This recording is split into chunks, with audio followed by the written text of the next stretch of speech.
Want to turn off professional mode on your Facebook profile? Here's how. First, go to your Facebook app.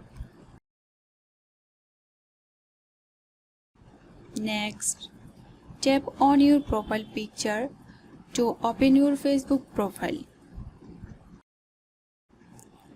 Now, tap three dots in the top right. In the menu that appears, look for Turn off professional mode and tap on it. Then tap Turn on and follow the on-screen instruction.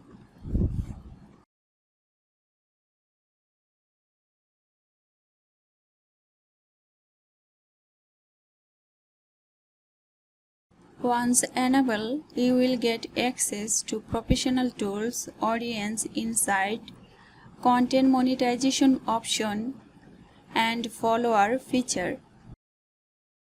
That's it. Professional mode is now enabled on your Facebook profile. Thanks for watching.